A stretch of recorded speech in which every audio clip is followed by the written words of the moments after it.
Sir तो मैं कर देता हूँ, फिर मैम आएंगे तो। Okay.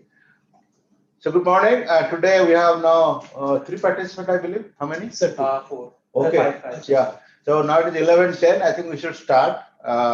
Later they can join.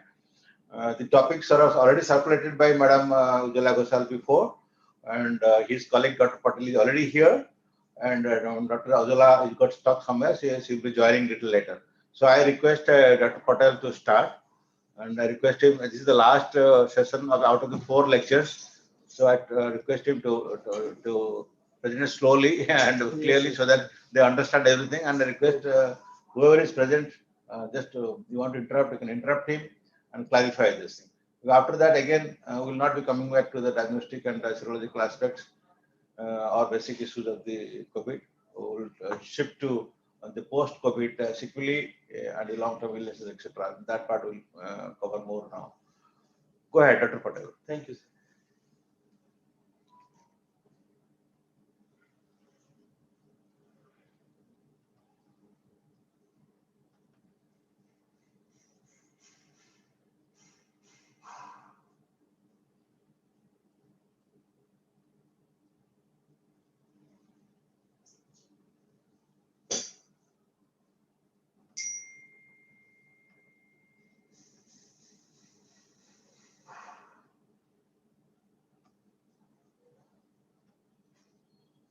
Hello, हाँ जी, हाँ मैम, तो हाँ मैम आप आइए, मैं शुरू कर दिया हूँ, सर हैं अभी तो मैं शुरू करें तो हाँ तो नहीं 11 बजे था ना, ठीक, हाँ हाँ ठीक है, okay okay okay. Very good morning. Today I am going to cover a topic that is an important topic, that is role of serology in diagnosis and control of COVID-19. Actually, Dr. Ujjala was to take the class on molecular testing, that is the major chunk, but she is somewhere stuck somewhere. So I have started my presentation first.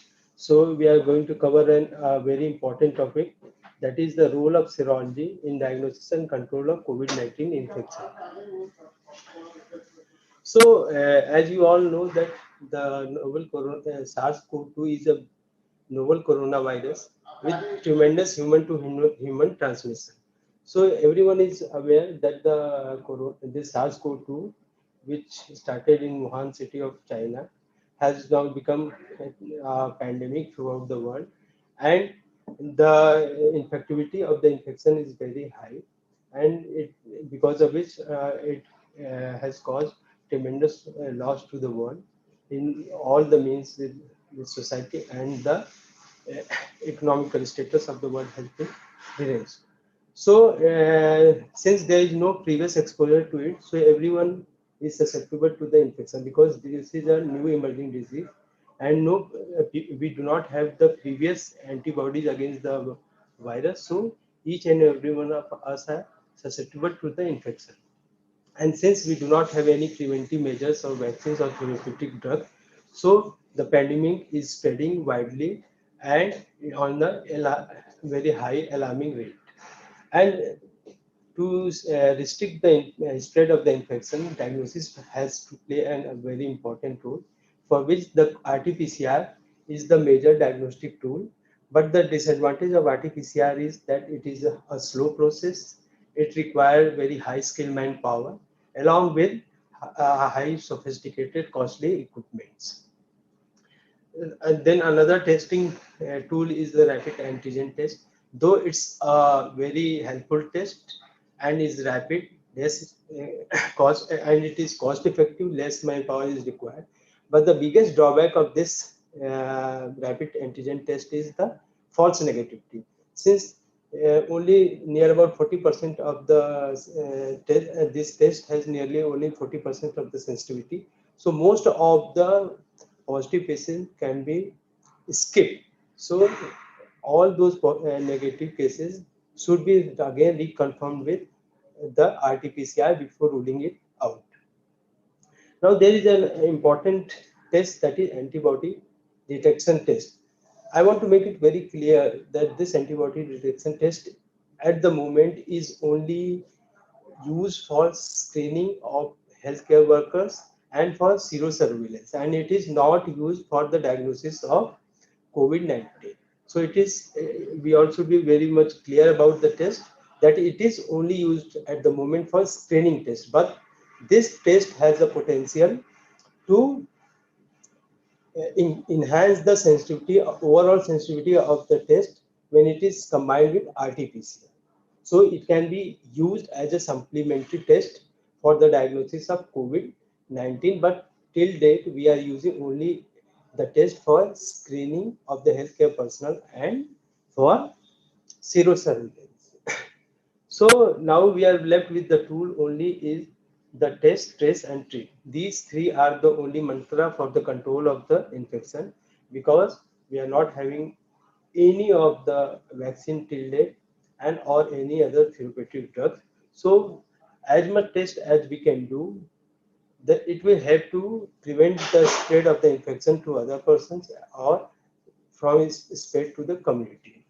And tracing of the cases is also very important, because once we trace the infected person, we can isolate the person and prevent this the spread of the disease to the other people. And treatment, only what we have is the isolation of the patient and supportive treatment which we can give. But these things are not working effectively in handling the spread of the infection, because many of the time the patient are irresponsible. They are many of the patients are asymptomatic, and even if they are infected, they are unaware of the disease and they keep on spreading the infection to the other people. Now, this is a basic structure of the corona virus, SARS-CoV-2, which you all are aware about. The virus basically has spike protein, that is the spike glycoprotein, then nucleocapsid protein, envelope protein, and the membrane protein. So these are the basic four major proteins which are present in the virus, and all these are important for infectivity of the virus.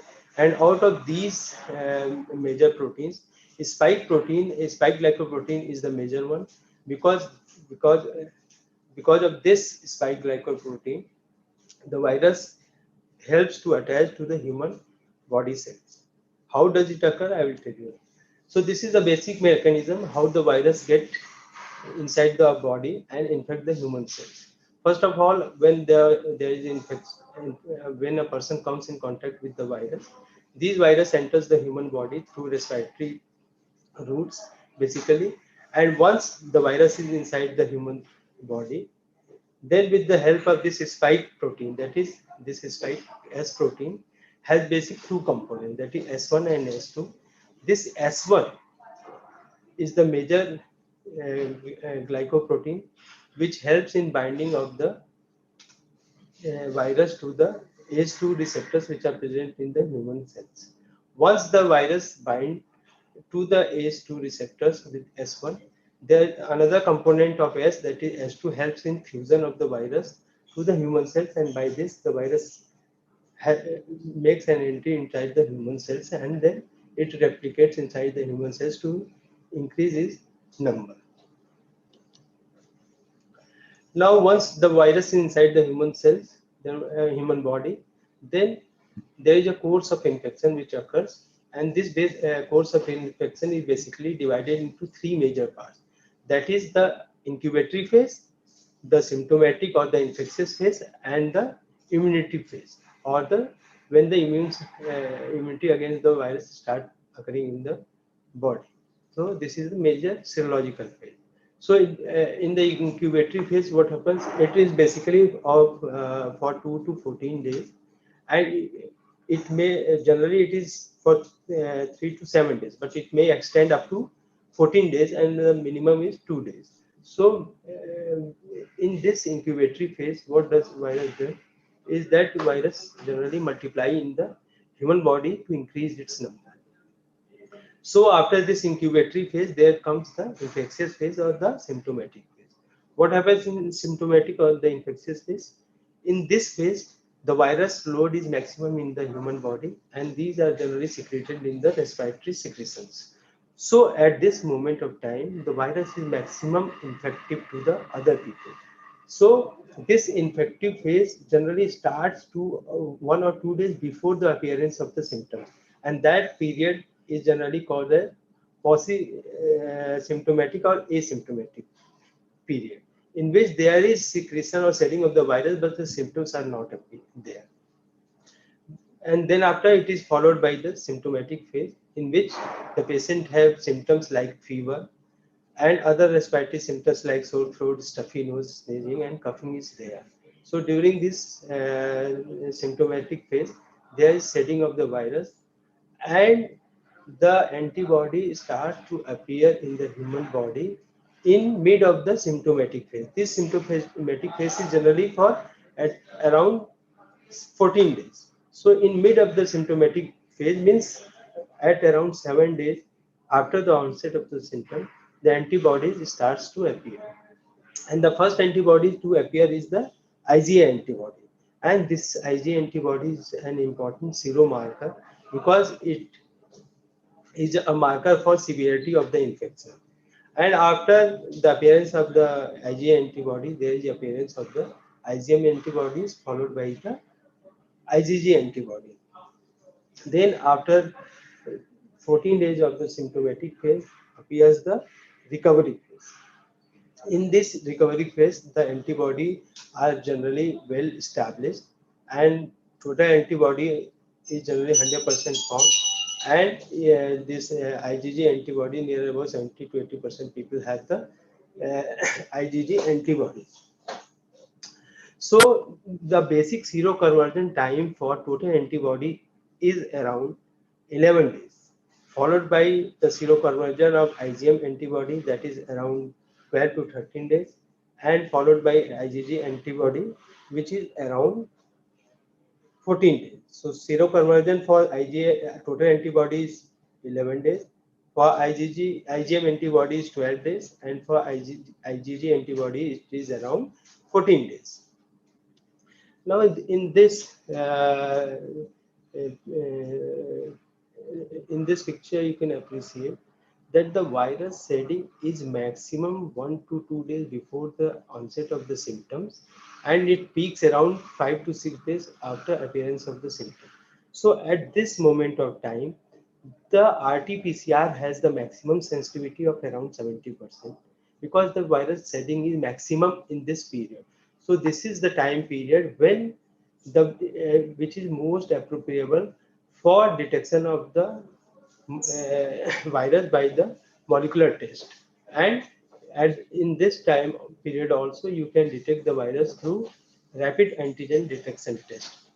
But we should always keep in mind that if the rapid antigen detection test comes out to be negative, it does not rule out the infection because it has a high false negative rate.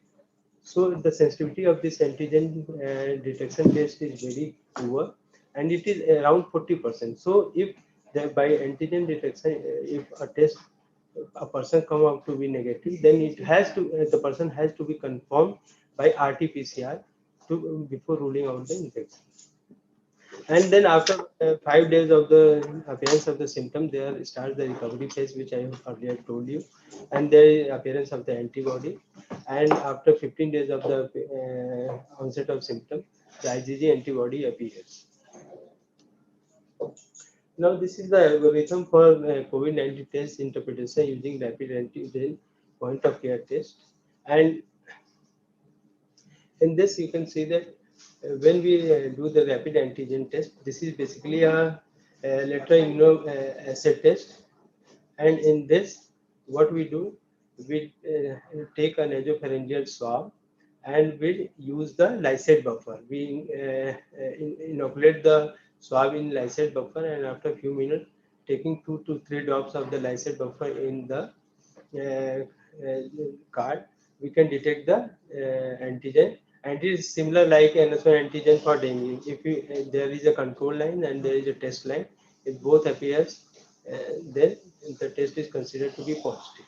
So if it is positive, irrespective of the symptom, we declare the patient to be positive for COVID-19.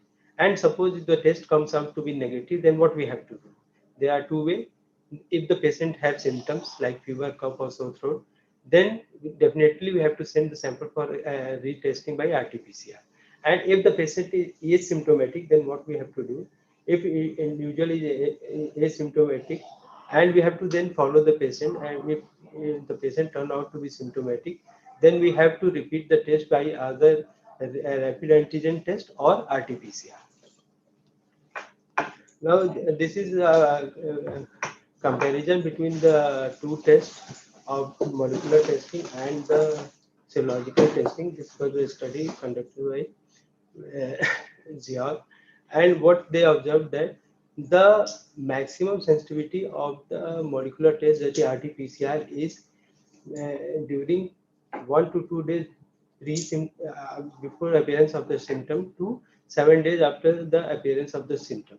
So these molecular tests are highly sensitive during these periods. That is 1 to 2 days before the appearance of the symptoms to 6 to 7 days after the appearance of the symptoms. At this time, if you test for the antibody, their testing is very poor. It is around hardly around 30 to 20 to 30%.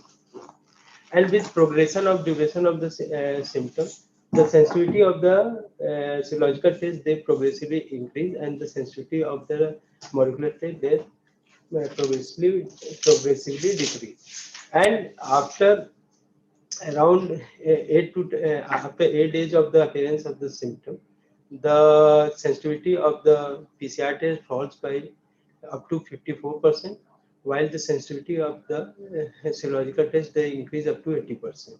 And after 15 days and so on, the sensitivity of PCR generally falls down to around 40%, and that too of serological test it increases up to 100%. So this serological test can be used as a complementary test with RT-PCR to increase the overall sensitivity of the testing. Now the important attributes are available serological tests which are there. So once we test for the IgG antibodies for S1 or receptor binding domain antigen, if these antigens are antibodies are formed against these antigens, means it indicates that the antibodies they are generally protective antibody or neutralizing antibody, and they are the antibody which are going to fight against the infection, and the person is considered to be protected against the infection. So these are the major antibodies which are protective antibodies. So these are basically detected by testing against the S1 or receptor binding domain antigen. And other antigen like nucleocapsid antigen, S1 or antigen, if the antibodies are specifically formed against this, whether it is IgG or pan antibody, then it indicates only the exposure to the virus, but it does not indicate about the protective antibodies. Now, here are some comparison of the various tests which are used for diagnosis and screening of the COVID-19, like RT-PCR and other molecular tests that will be covered by Madam in detail. And now I will discuss only about the rapid antigen. This is basically cost effective, and no manpower is skilled manpower as such is required. But the samples which are required are the nasopharyngeal swab, oropharyngeal, and the nasal swab. And the turnaround time of the test is minimum. This is the biggest advantage of this test.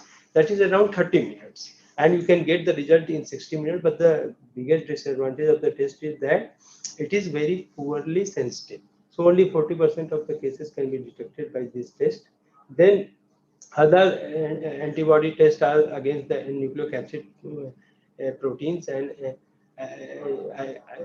IgG antibody to S1 and S2 antigens, and these are basically for the protective antibodies, and the time required is near about 60 minutes, and the sensitivity and specificity are more than 90%.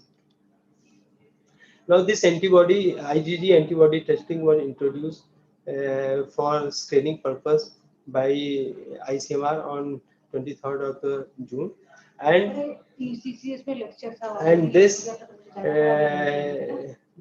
has and the ICMR has led the various guideline and criteria for IgG antibody testing, and this testing according to HMR has to be done after 2 weeks of onset of the symptoms, and we have to use the basic principles like ELISA and chemiluminescence immunobased assays for detection of antibodies, and this can be done by the government and private hospitals, offices, and public sector units, etc.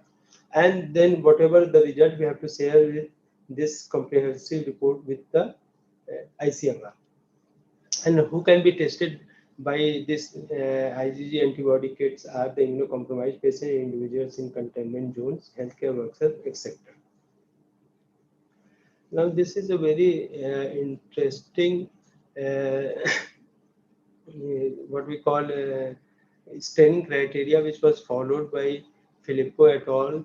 In screening of the healthcare personnel in Italy, and because of this methodology, they were able to identify various asymptomatic cases which were not having any, the patient which were not having any symptom, and the criteria which they followed was that they screened all the hospital care personnel with serological tests, and the new employees who were involved in the hospital, they were also tested along with the serological test with RT-PCR. And if the result for serological test was positive, then they had differentiated between the active cases from the past infection with 2 RT-PCR tests at 24 to 48 hours. And if these cases turn out to be RT-PCR positive, then they were considered to be active asymptomatic infection, and then these personnel were isolated until 2 negative RT-PCR tests and their contact tracing and clinical audit was done. And if RT-PCR test was negative, then it was considered to be past infection, and the person was considered to be protected from the infection because they have developed the antibodies. And if the patient if the personnel come out to be negative for serological test, then they were advised to retest after 2 to 4 weeks. Now, there is an important question that before performing any surgical procedure, what should be the protocol which should be followed? Because each and every patient is suspected to be a patient of COVID-19 until unless proven otherwise. So this protocol can be followed, in which a patient to undergo planned surgery has to go for PCR testing and antibody testing. If PCR is negative, antibody is positive, means the patient is previously exposed to the infective agent and has developed the antibody. So the person can be, the doctors can carry out the surgical procedure, and no testing in the duration of the stay is required. And also at the discharge time, no discharge or every test is required. And suppose PCR and antibody both turn out to be negative, then the surgical procedure can be carried out, but with the condition that PCR testing at the duration of stay or every 6 to 7 days of stay has to be done, and discharge or SGPGIMS also need to be done. And suppose a person come out to be PCR positive, antibody negative, means this is an active case, and we have to postpone the surgery and wait till recovery. And once patient is recovered, and then we can follow the protocol again and work accordingly. Now, another important question is that about convalescent plasma therapy. So, can convalescent plasma therapy from recovered coronavirus patient treat infected people? Yes, the convalescent plasma can be useful, but only in the condition that the person who has recovered has neutralizing antibodies present. If these neutralizing antibodies are present, means the patient is well protected against the virus because of these neutralizing antibodies. So we have to first test for these neutralizing antibodies.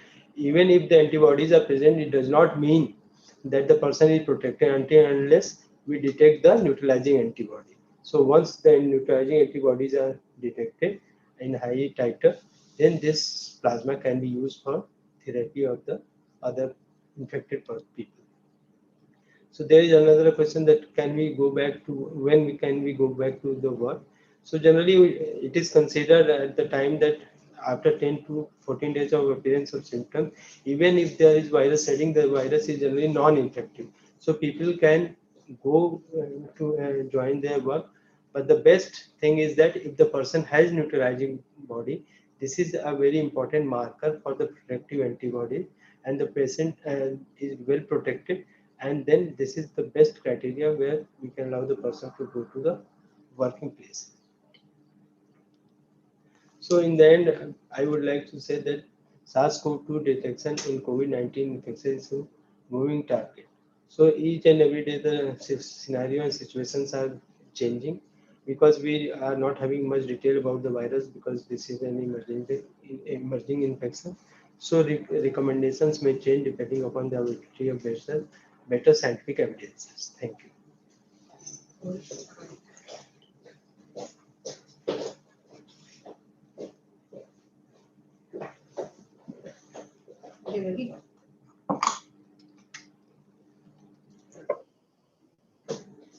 Sample collection तो नहीं बचा हुआ ना?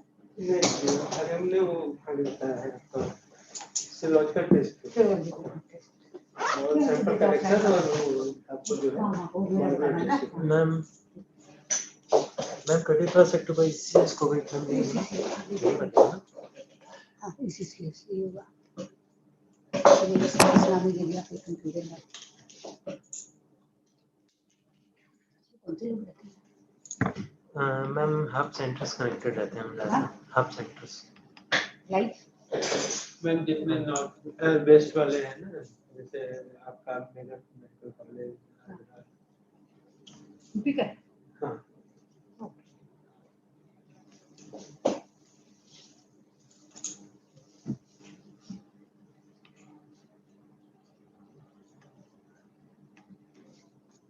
11:30 है और meeting sir मैं phone कर रहा था आपको, तो अरे वो डायरेक्टर से नहीं सर वेट कर रहे थे तो जाम में नहीं अच्छा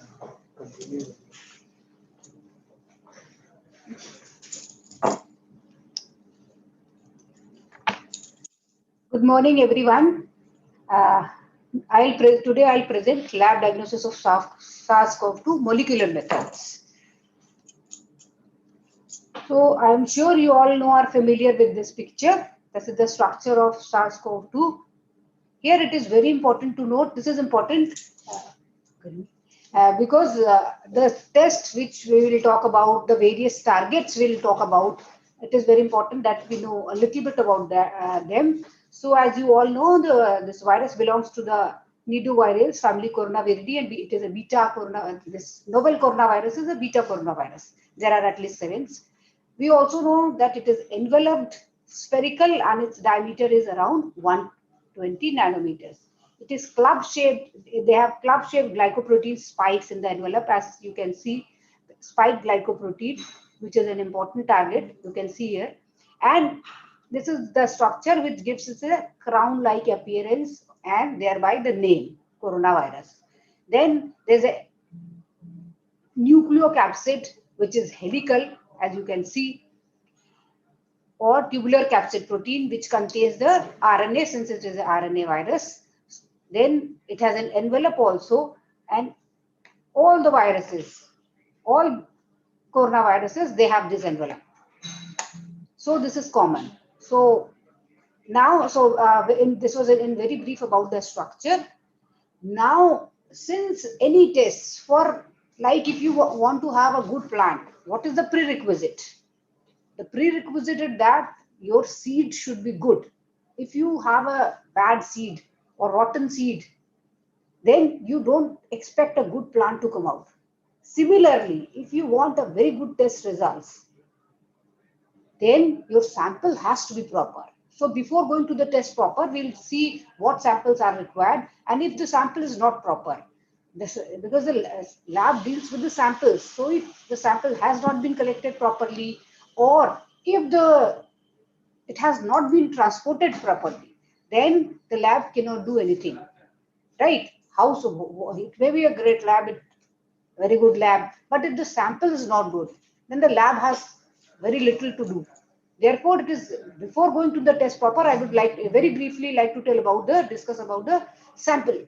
So as Dr. Sangram has already told you, and you already know that there are various samples, but most commonly it is nasopharyngeal and oropharyngeal samples which are taken.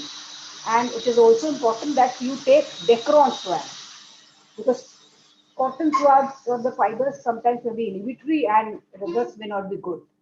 So it is very important that we use Dacron swabs and take nasopharyngeal swabs, which is the most common sample.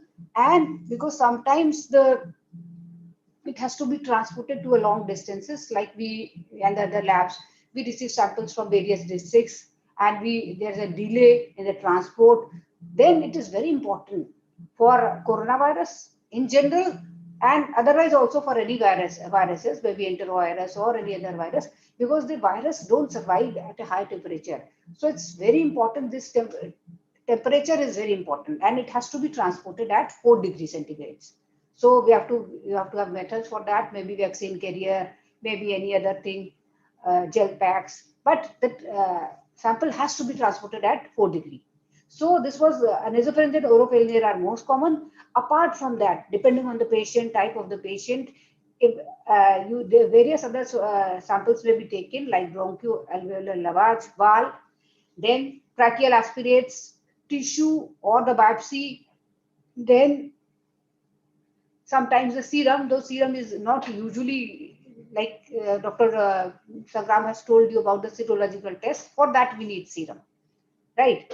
You take out whole blood, take out serum. So these are the various other samples, and their sensitivity and specificity varies. So therefore, if you take a single, like if you take only nasopharyngeal or if you take oropharyngeal, then the sensitivity is less as compared to if you take both. If you take two samples, therefore, then the sensitivity increases. Therefore, it is recommended that at least two from a patient, you take both the nasopharyngeal swab and also the oropharyngeal swab.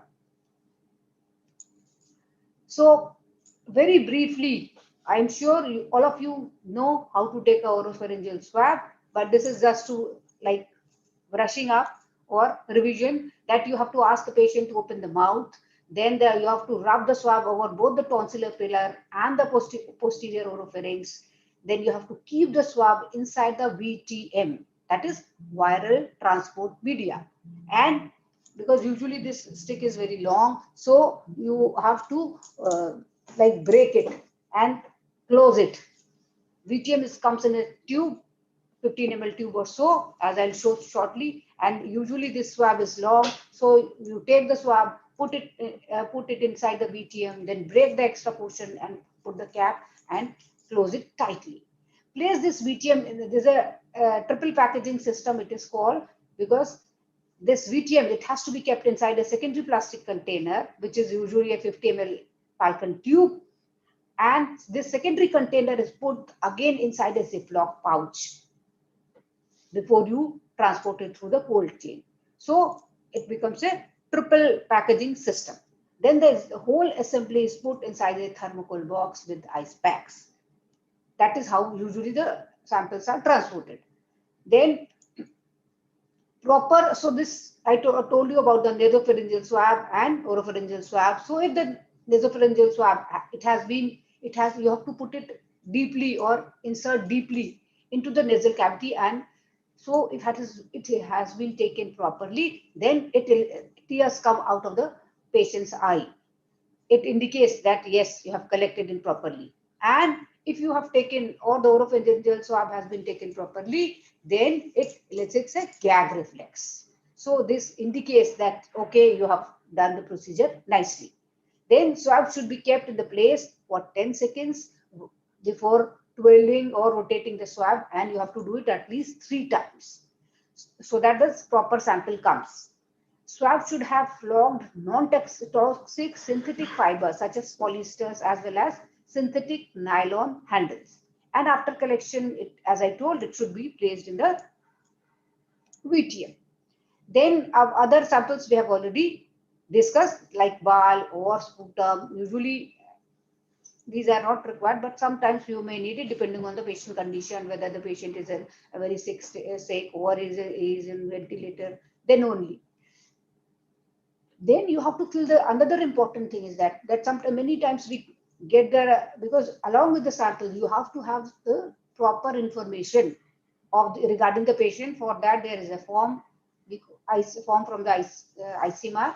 So you have to fill it properly, because if the patient is positive, it is very important for data keeping and also the tracking of the patients. So most of the time what happens is, and then all of you are aware, then there's a portal through which you have to enter the results. So if there is no mobile number, you cannot enter the results. If the address is not proper, then you cannot track the patient, because one patient may transmitted the disease to hundreds of the patients. So there's a government policy is to follow the patient and do testing of the close contacts. This is only possible if the form has been filled properly. So kindly take thorough care. And so these are the requirements of clinical sample collection and packaging and transport. Like I talked about the triple packaging system. So these are the various things which you need for that. And it is very important that you use PP for both for sample collection and when you are handling the sample, because it is containing live viruses.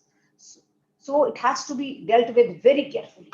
That use PP while you are handling the sample, seal the neck of the samples while using parafill, cover the samples with the absorbent material so that if minor leakage and everything is there, so that you don't become infected. So you have to take proper care. Then, as I told, it has to be kept in a secondary and finally in a tertiary, third Ziploc pouch. This is again showing you briefly, so I'll skip this. That before going into the molecular method, these are that you have to collect the sample.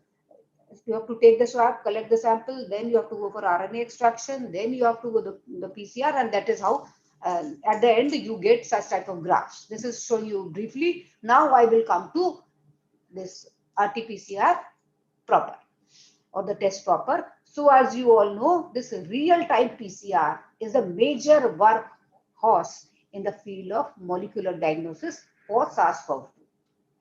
It can amplify and detect.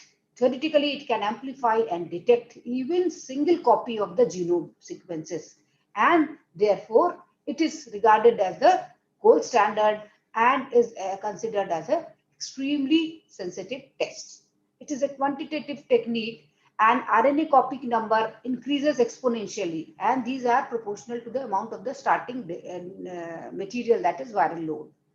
So there are many various type of kits available in the market, and that you or we get from the government, and they use different, I have shown you the various targets that are used. So depending on the kit, there may be envelope, they may use envelope or nucleocapsid or the spike protein, then RNA dependent RNA for we call it RDRP or ORF gene. So various kits use various targets, but it is important that we use minimum 2 targets, when you have 2 genes, right? So your kit should be such that it should target minimum 2 genes. There are various type of kits available. Some target 2 genes, some target 3 genes, but minimum is 2. Estimated time for a PCR is roughly 10 to 12 hours. Obviously, this is for a single sample, so when you are dealing with the thousands of samples, it may increase, it may go up to 24 hours or even more, but preferable is 24 hours. So depending on your number of the tests you are doing, but on a minimum 10 to 12 hours are must, and the results are usually obtained in terms of CT values. Against the CT depends on the kit.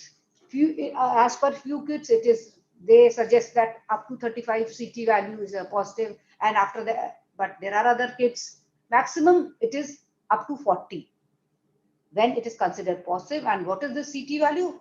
It is the number of PCR cycles which are needed for a detectable fluorescence, that is greater than the fluorescence signal threshold. And so I was talking about the test, so there are various types of tests are available. In one type of, some kits, you have to perform two tests, like screening assay and confirmatory assay. So this screening assay, it targets E gene. E gene, if you remember,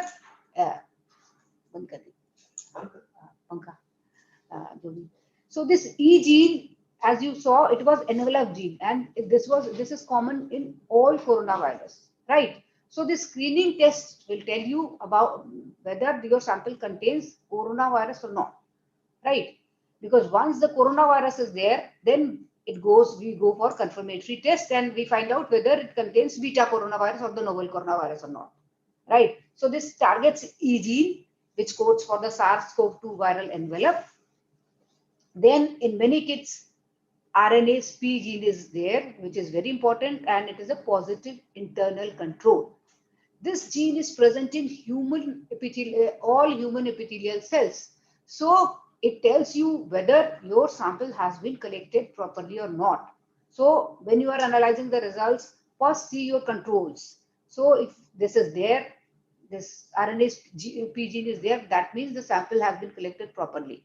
Because if the sample has not been collected properly, if your RNase P gene is not getting amplified, that means sample has not been collected properly and you cannot interpret the results.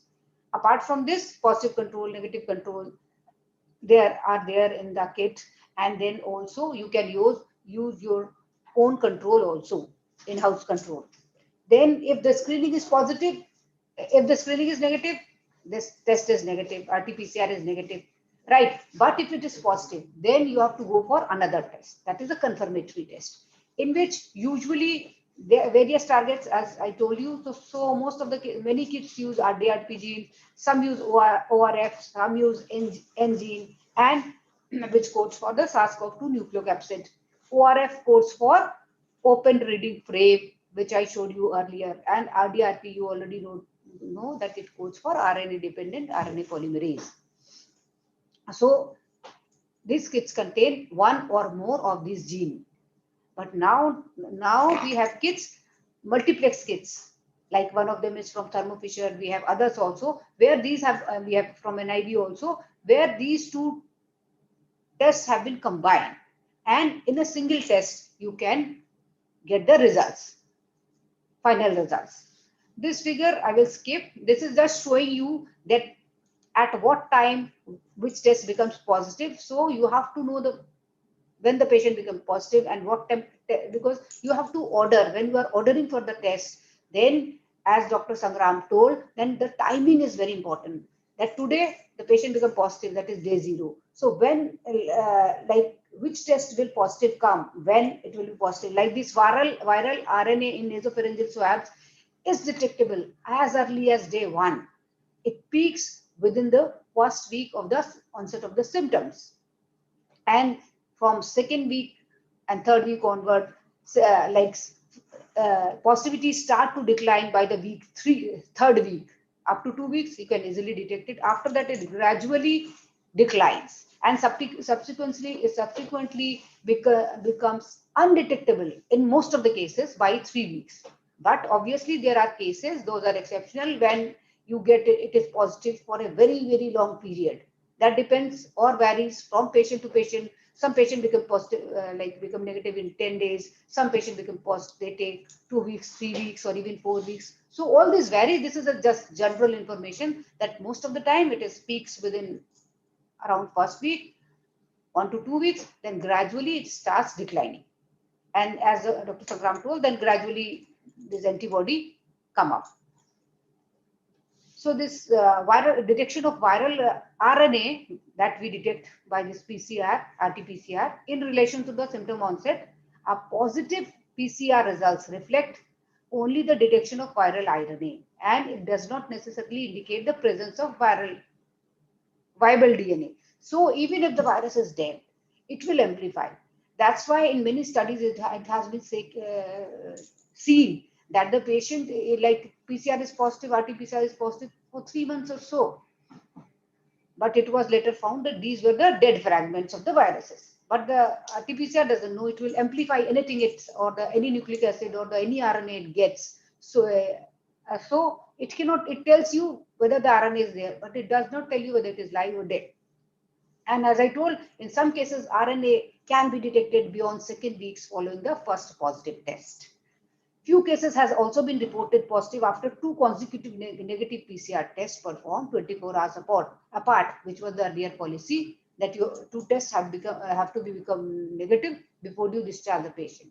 As you know, now this has changed, and the current government policy says that at the end of 10 days, when if the patient is asymptomatic, then you can discharge. And this is primarily because it has been seen that the infectivity decreases by day 8 or by day 9, it decreases rapidly.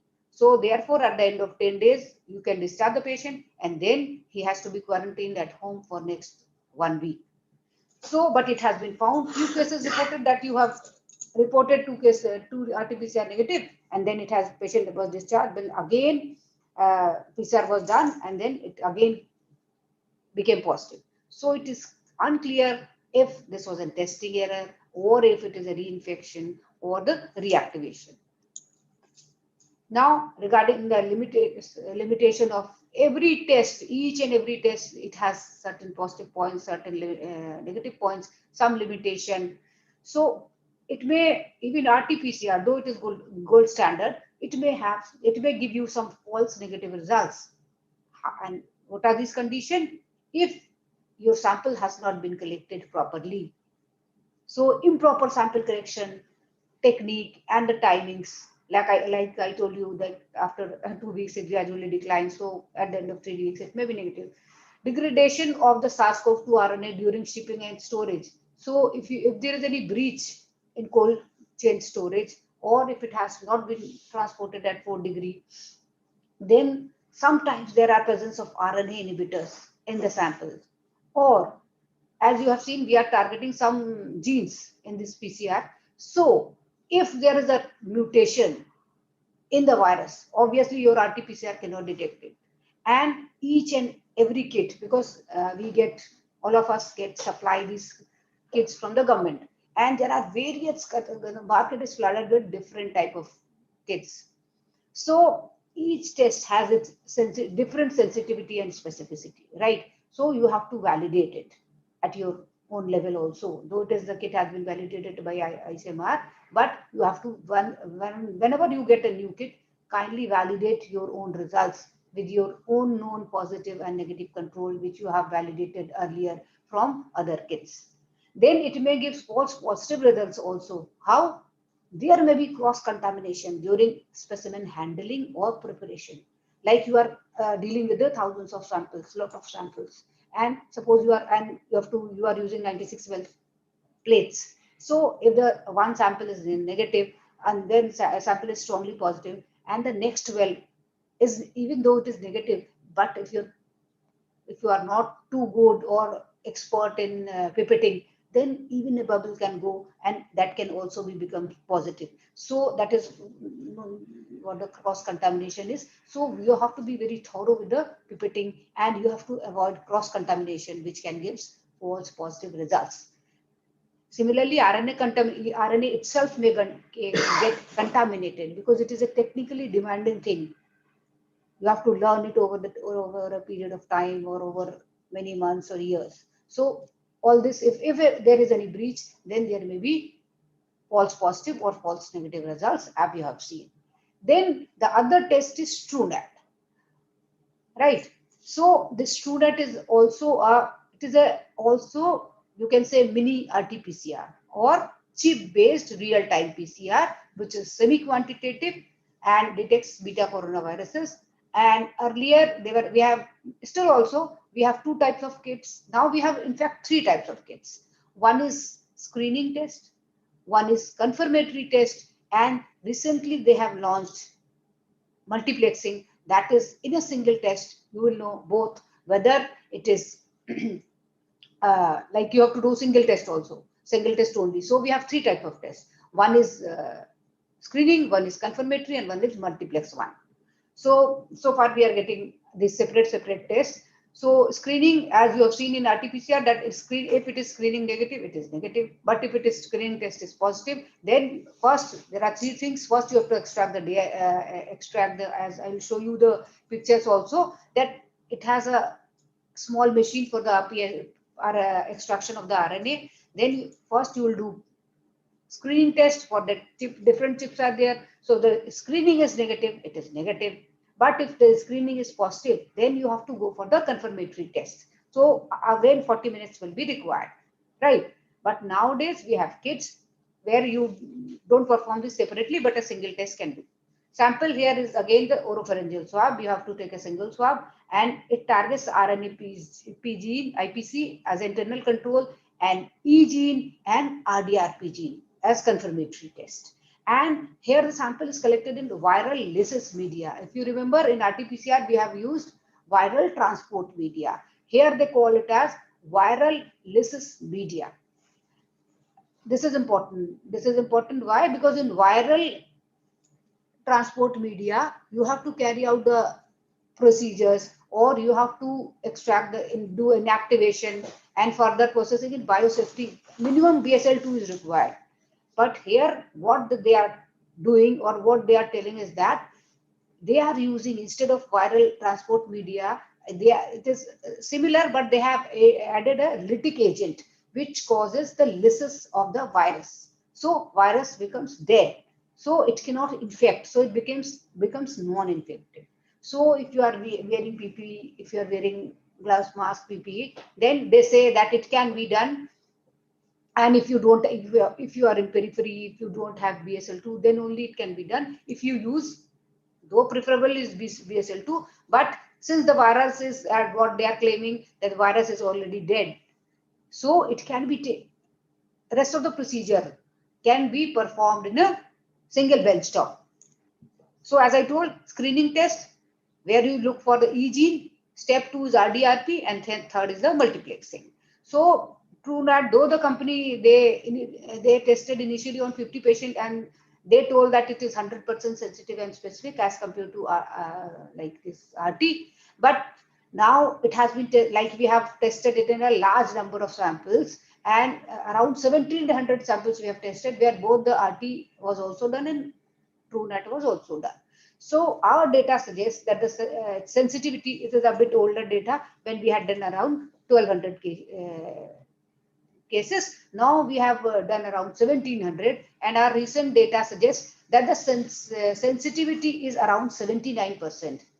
So which is quite good, around 80%. Whenever you do a test, you expect that the sensitivity must be around 80%. So minimum. So that is what it is. It is around 80%. And specificity also has increased. It is around 90%. So that is also very good.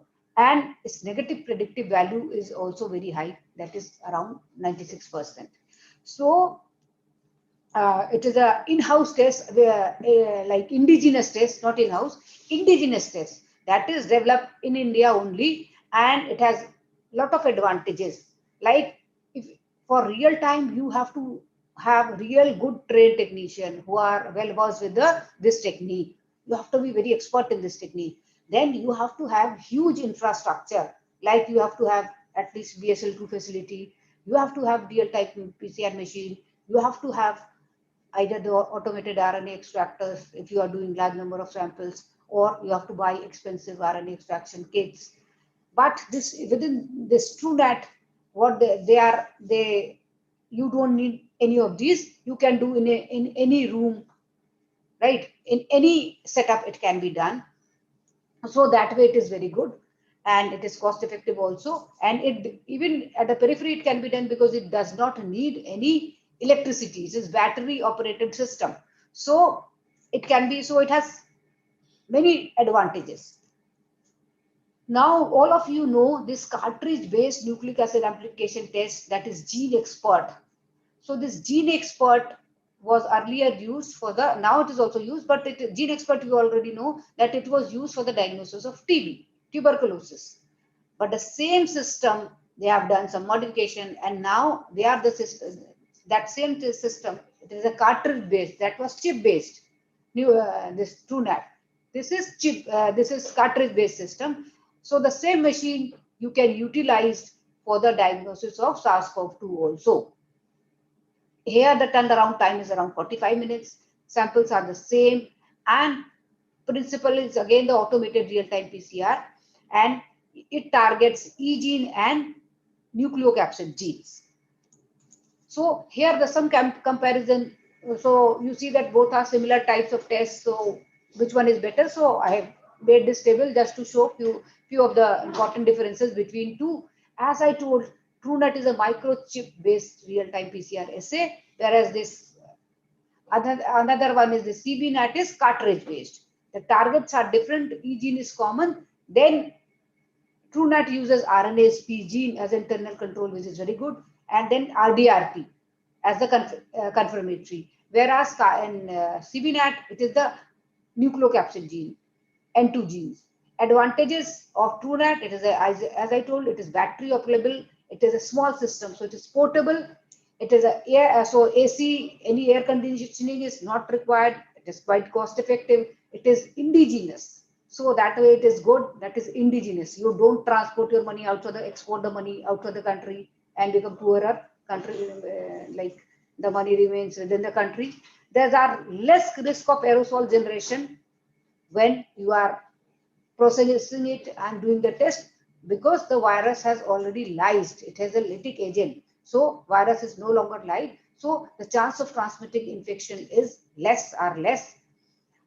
Limitation, it is an older slide where I had written that it is a two-step process. So now it is both a two-step process, but you can go for single-step process because they are continuously like doing the modification as per the requirement. And the requirement is that the timing is very important. So the patient has to undergo surgery, patient has to be like obstruction is there, or patient is undergoing labor, or there is any medical emergency when you cannot wait for 10-12 hours for the RT-PCR results, then this test becomes very important. And with the only limitation that here the limit of detection is a bit higher, that at least 486 copies of the viruses, which in most of the samples it is there. That is the limitation. In contrast to the CBNAT, I told you the other limitation is that you need continuous power supply. So in peripheral centers where the limitation with the power supply is not available, always available, then it becomes a problematic. Then it needs a AC room, and because the lysis is not there, so there is a moderate risk of aerosol generation if you are not very careful. Advantage, it's a single step process, and limit of detection is a bit higher, slightly higher than that of TrueNut. And that is, it can detect, theoretically, it can detect 250 copies per ml. So now few point of care tests also. Like sometimes this few point of care tests, there are many, the market is flooded with such type of kits, but these are usually, I will tell you about few of them. What happens is that most of these are from the outside or from foreign companies, and these are their major they have, as per all the tests, they have some advantages, some disadvantages. So advantage is that their turnaround time is less, but they have a lot of disadvantages also, including the cost, and also that it is a low throughput technique like RT. These are the point of care tests which I'll discuss. They are low throughput techniques. So where in outside where we have very few patients, in those settings it is important. Or but if you are working in the center, or if you have to do a lot of tests, then these are not the systems. So here the results are delivered to the patient in patient care settings. That is, at the point of care test means it can be done at the bedside only, right? Like in the hospital near the bedside, when the patient needs urgent treatment or emergency room. So you don't need to transport. There's no need of transporting the sample, but it can be done near the bedside only. So that is what a point of care test is. There are various type of system. Like there are various companies. One of them is from Abbott, one is from BioFire, one is from Acula, and then there are others also. These are portable benchtop size analyzers. They are used, and all the kits, they require some sample preparation time and after that usually 2 minutes or more, but it may take up to 5 to 10 minutes or even more depending on the device which you are using. Like this point of care test which is available from Abbott ID now, it is called COVID-19 test. It is small, around lightweight, and is portable and FDA approved. It is based on isothermal PCR technique. As you know, there's a temperature has to go very high, and your nucleic acid, like if you are doing with the DNA or the, here we are using RNA, but many times you use DNA also. So where temperature you have to go to a very high temperature, but here this is a isothermal. So here the technique is a bit different. This is iso temperature. So temperature doesn't rise. It is isothermal nucleic acid amplification technology. Target here is used RDRP gene, and you can get the positive results in 5 minutes and the negative results in 13 minutes. And limit of detection is 125 copies per ml. Then it is been this already I told you, its sensitivity as compared to RT is around 88%.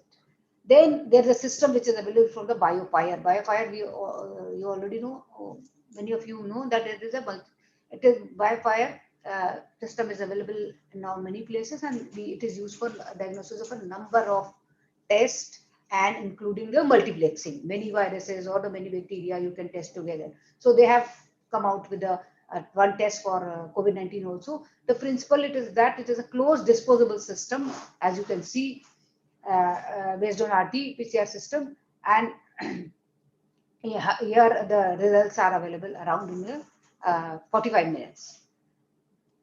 Then there is another system from another manufacturer. It is based on the lateral flow technology. It is a point of care test. Results are available in 30 minutes, and you have to have nasal swabs. But again, you can test a single test can be done at the same time. So this was in brief about the molecular serological tests as told by Dr. Sangram and the molecular tests. So these are, as of now, these are the tests for the diagnosis of SARS-CoV-2. Now, if you have any questions, so we told about the serological tests, we told about the molecular tests, which are the gold standard, and we also told you about the TrueNAT, a modification of that only. Now, if you have any questions or the queries, please go ahead. We'll be happy to answer. Thank you.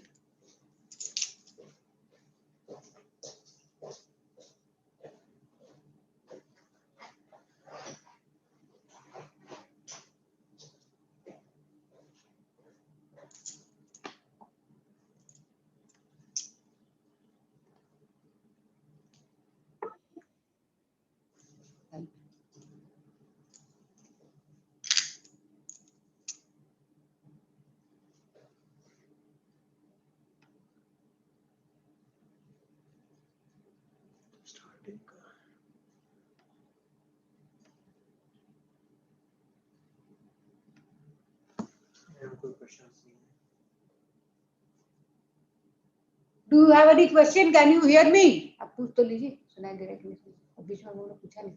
तो sir ma'am actually live है ना वो YouTube पे भी, वो YouTube पे audio आ रही है. Are there any questions? Like sometimes सुनाई नहीं पड़ता. आप पूछो.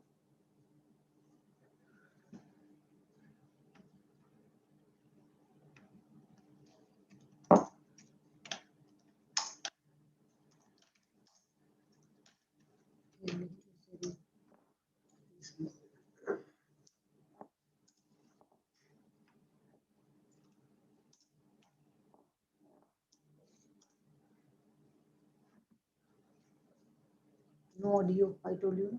एक्चुअली स्टार्टिंग कर मुझे लगता है मंजू पांडे मैम बार बार डिस्कनेक्टेड हो रहा है. उनका एक्चुअली प्रॉब्लम हो रहा है कुछ.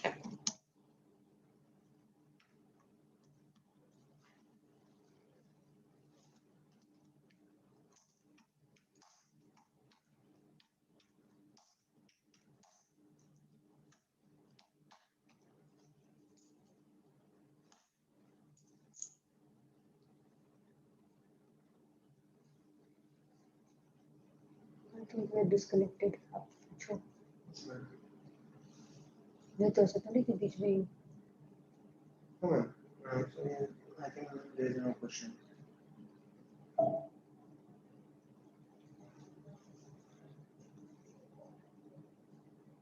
आप लोग फोन करके पूछते हैं ना कि No, ma'am. हम लोग कर लेते हैं. If नहीं आते तो मैम ऐड कर सकते हैं. if there are there any question or comments, please go ahead.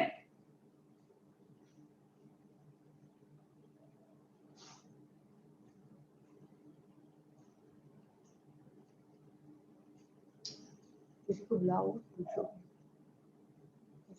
बुझने से होता नहीं आप लोग फोन करके पूछते हैं Right, ma'am. हम लोग थोड़ा जा रहे हैं. नहीं आते तो मैम ऐड कर सकते हैं. if there are there any question or comments, please go ahead. So, disconnected, ma'am. I think there are no questions. Unlikely.